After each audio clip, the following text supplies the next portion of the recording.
Michaela Vernava for NESN.com here with Boston Red Sox Chairman Tom Werner. Tom, thanks for talking with us today. My pleasure to be here. So we're here at the BU Sports Communication Summit talking about the future of sports. Why is it important for you to be out here talking about the passion of sports in Boston with all these young people in the future of where sports is going? Well, I think part of our responsibility is to be accessible and to impart some, I don't know if we're wise or not, but to just connect with these students and these people who are interested in sports.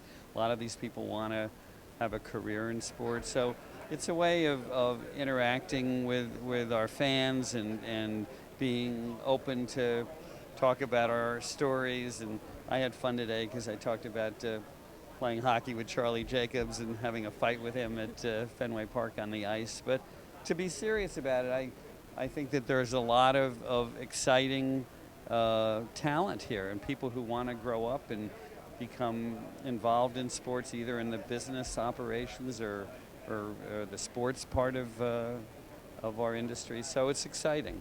About that fight with Charlie, who really won? Well, I won, but I'm going to be modest and say it was a draw. Now, you did talk about fan interaction and accessibility during the panel. And one thing you talked about is the importance of social media. And you likened social media in baseball to the NBA and NBA stars and their star power and the amount of Twitter followers. You compared LeBron James with David Ortiz. What do you think that baseball players need to do to bolster their presence on social media and better interact with fans? Well, I think not to be critical of baseball players, but I'm all for more access. I think that you need to understand that the fans want to touch you, they want to relate to you, and a lot of baseball players do that. It's important to be out in the community. It's important to be aware of the importance of having a connection. You know, I want every baseball fan to have a picture of a star on his wall, and I think baseball is doing a better job. There's a lot of young new stars coming up in baseball: Mike Trout, Bryce, Harper, Mookie Betts. There's a lot of new exciting players on the Red Sox. But it is important to be aware that you can't do enough to generate a connection between you and your fans, because that's going to grow a casual fan into an avid fan. Well, players, obviously, every player is different. You look at, like, back in the day, a guy like Larry Bird, who was very shy, didn't really like to talk a whole lot with the media. Or then we look at Bryce Harper today. He's the opposite, is very much in the limelight. How would you maybe deal with a shyer player and encourage them to, in their own way, maybe be able to interact with fans?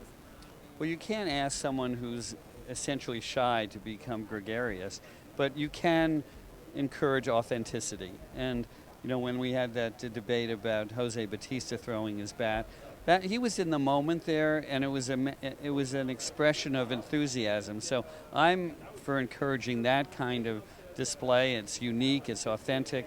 When a player at Lambeau Field, you know, scores a touchdown and jumps into the first row of the fans, that's exciting, and it's exciting for the fans. Would you like to see something unique like that, like the Lambeau Leap, happen at Fenway? Sure. I mean, I'm not trying to. I mean, the game is the game, but I feel that you know, this idea of the unwritten rules of baseball and you don't show up a pitcher. I understand that, but I'm all for individual enthusiasm and expression.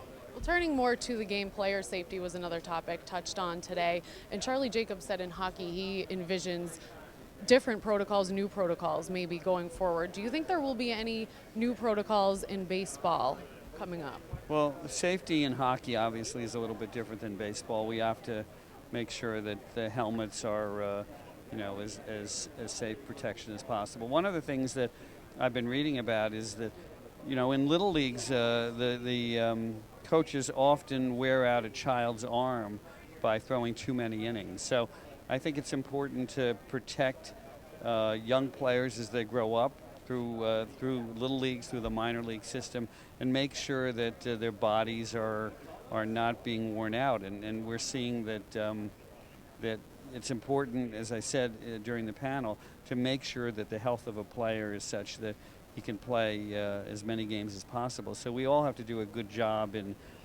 making sure that we can do the best we can to keep the players healthy.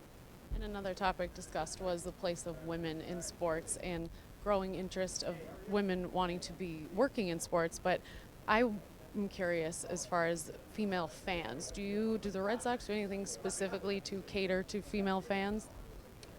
You want to be as welcoming to all to fans, whatever their gender, whether they're 8 years old or 80 years old.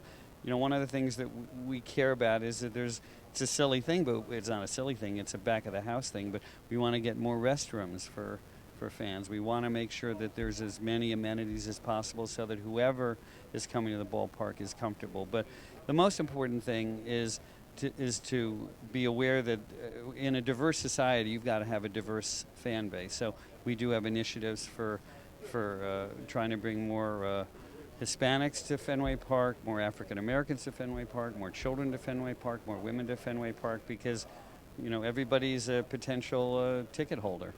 Now, you told us about the movie that you produced at Fenway Park on opening day a while back. I'm curious, do you still have that film, and is there anywhere we might be able to see it? I still have the movie, and at some point, if Sean McGrail, who's head of Nesson, gives me a couple of dollars, you might see it at 2 a.m. on Nesson, but at the moment it's in my vault.